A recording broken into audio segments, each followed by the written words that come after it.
And now, we will proceed to one of our wedding traditions, the cutting of the cake. Please direct your attention to the cake table as we celebrate this joyous occasion together.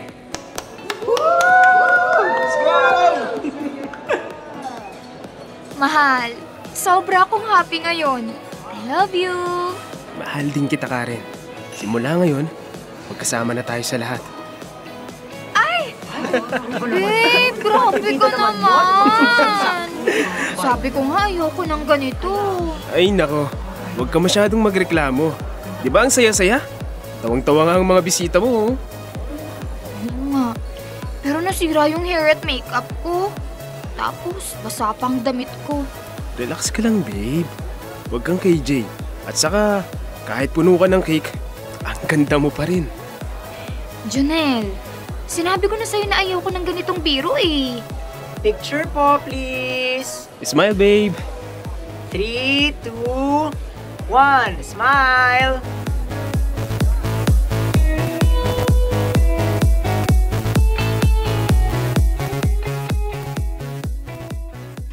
Dear love, mabuhay ang bagong kasal. Yan ang huling mga salitang umalingaw-ngaw sa tenga ko matapos ang aming kasal. At yan din ang huling pagkakataon na naramdaman kong tunay na maligaya ako. Hindi birong pag-aasawa.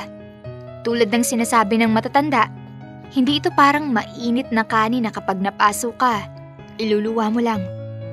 Naiintindihan ko naman ang ibig nilang sabihin. Pero hindi ba dapat kakampi mo ang iyong asawa? Hindi ba dapat magkasama ninyong hinaharap ang lahat ng problema? Sa amin ni Jonel, pakaramdam ko, naging problema namin ang isa't isa. Maraming beses na ipinaparamdam niya sa akin na asawa niya lang ako. Na para bang may negatibong konotasyon ng salitang asawa. Parang isang limitasyon. Hindi isang karangalan o pangakong dapat pagsaluhan. Pero kahit ganun, wala akong naging reklamo dahil itong pinasok ko. Siya ang pinili ko.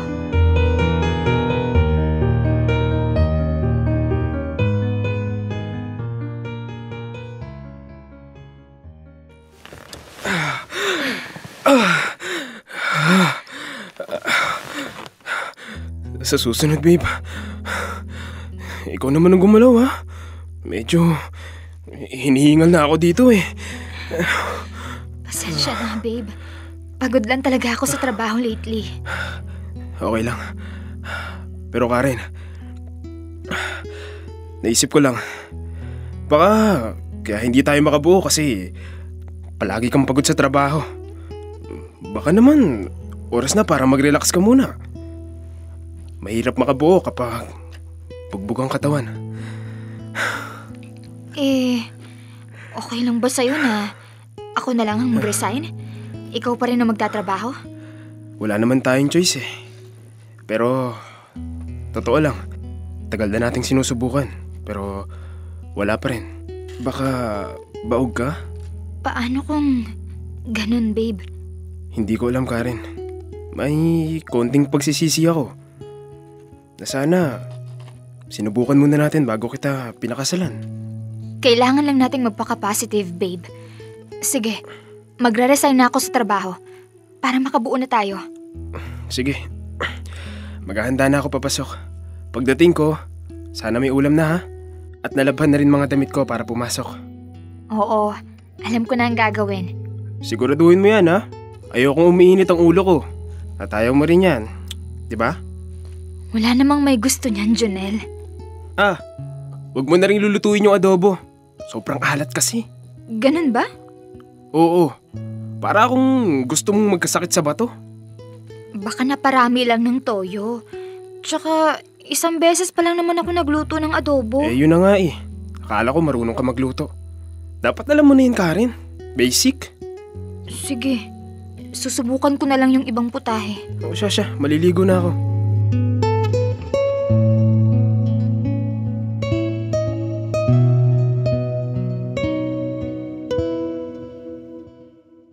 Mama, anong oras po darating si Papa? Parating na yun. Oh, Gio, bakit ka naman nagkalat dyan sa sala? Alam mo naman na ayaw ni Papa ng makalat. Sorry po, Mama. Nako, ang hirap tanggalin itong slime na to sa carpet. Patay tayo sa tatay mo pag nakita niya to. Gio, anak! Andito na si Papa! Papa! Halika rito. Kiss! Mwah! May pasalubong si Papa para sa'yo. Wow! Ang dami! Eto, may bago kang laruan. May mga bagong damit din. Hindi ba? Kabibili mo lang ng damit para kay Gio last week? Eh bakit? Para naman sa anak natin yan ah. Hindi naman sa ganun. Ayoko lang lumaki na spoiled ang anak natin. Pag-provide ang tawag doon, Karen. Hindi ba dapat pinag-uusapan muna natin kapag may unexpected na gastos? Pinag-uusapan? Gastos? Ako ang masusunod kung saan gagastusin ang perang pinagkakakitaan ko, Karen. At isa pa, bakit pa kailangan pag-usapan kung para naman kay Gio ang gastos? O anong nangyari sa carpet? Anak nang... Si Gio kasi nagkalat. Gio, pumasok ka muna sa kwarto. Alam mo ba kung magkano tong carpet, Karen? Pwede naman linisin, Jonel. Linisin? Mahirap tanggalin yan. Mag-stain yan. Naglalaro ang anak mo, Jonel. Isa pa, ikaw ang bumili ng slime na yan. Sinabi ko sa'yo, dapat yung binibili mong laruan para kay Gio, yung may matututunan siya. Ako pa ang sinisisi mo. Ikaw ang may kasalanan na hindi mo binabantayan ng maigi ang anak mo. Yan na nga lang ang ginagawa mo, hindi mo pa magawa ng tama. Grabe mo naman ako pagsalitaan. Totoo naman, Karen. Tuwing uuwi ako, naiisip ko minsan kung tama ba ang desisyon ko na pinakasalan kita. Madalas kong nararamdaman na hindi kita asawa. Hindi kita maramdaman. Anong gusto mong gawin ko, Jonel? Hindi ko alam, Karen. Tinuturo ba yung pagiging mabuting asawa? Alis na nga dito. Sumasama lang loob ko sa bahay na to. Gio, magbihis ka. May pupuntahan tayo. Jonel!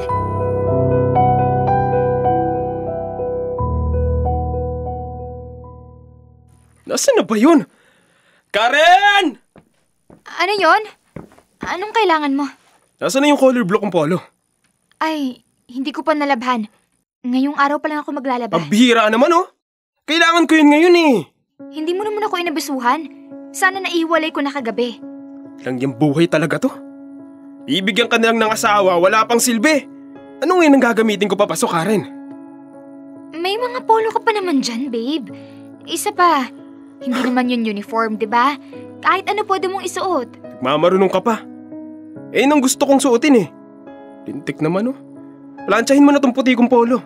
Sige, akin na. Oh. Pasensya ka na. Siya nga pala, ubos na yung detergent powder na binili natin last month. Kailangan ko ng mag-grocery para sa mga pangangailangan natin. Ubus na? Anak nang. Ano bang ginagawa mo sa sabon? Nilalaklak mo ba? Masyado lang maraming labahin itong mga nakaraan. O ito. Kahit isang sakong perang ibigay ko sa'yo, kulang pa rin. Paano ka nalang, Karen, kung wala ako? Salamat. Sige, plantsahin ko na to. Anak ng tokwa talaga tong buhay na to. Hindi ko ba naman malasin eh. Ako na susundo kay Jesus School mamaya.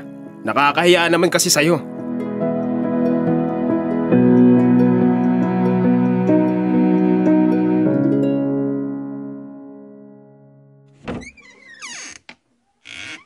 Mama! Nakauwi na po kami. Oh, andito na pala kayo. Kumusta ang lakad? Okay lang. Mama, binilhan po ako ni Papa ng pagkain galing sa Mr. Chicken. Nag-drive-thru kayo? Wow! Patingin nga ako. Mukhang marami ah. Hindi kita binilhan. Masama pa ang loob ko habang nandoon ako umu-order. Magluto ka na lang ng dinner mo. Ganun ba? Okay lang. May tirang ulam pa naman kanina. Halika, Gio. Diyan tayo sa kwarto. Manood po tayo ng movie, Papa. Janelle, sandali. Mag-usap tayo. Mauna ka na sa kwarto, Gio. Bakit naman ganyan ang ipinaparamdam mo sa akin? Anong pinagsasabi mo? Parang hindi na asawang turing mo sa akin, Jonel. Hindi mo mararamdaman yan kung nagpapakaasawa ka sa akin. Saan ba ako nagkukulang, Jonel? Bakit parang diring-diri ka sa akin? Ikaw ang nag-iisip niyan, Karen. Wala akong sinasabing may kulang ka. Pwes, hindi ko maintindihan kung bakit ganyan ang pinaparamdam mo sa akin. Tuwing masama ang loob mo, iniitsipwera mo ako dito sa bahay. Pinapakita mo sa anak natin na wala kang respeto sa akin. Nasasaktan mo ako, Jonel. Ang dami mo namang arte, Karen. Parang sinasaktan kita ng pisikal Pasalamat ka nga hindi ako umabot doon. Alam mo ba kung ano magandang gawin? Galingan mo maging asawa at ina. Hindi yung ang dami mong iniinda. Hindi mo ako naiintindihan, Jonel. Hindi talaga, Karen. Dahil wala akong ginawa kundi magtrabaho para sa pangangailangan nyo ni Gio. Ano bang gusto mo? Lambing? Ano ka ba? Teenager?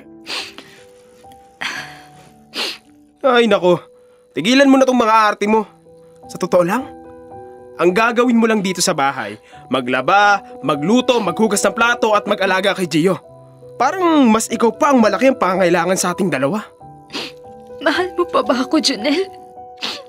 Ano ba yung kabaduyan na yan, Karen?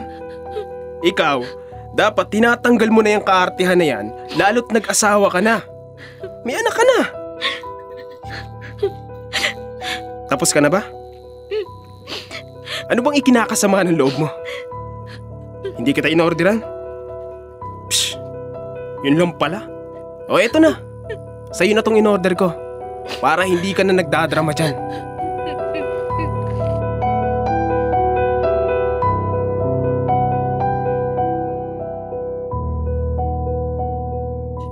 Dear love, hindi ako pinakinggan ni Jonel.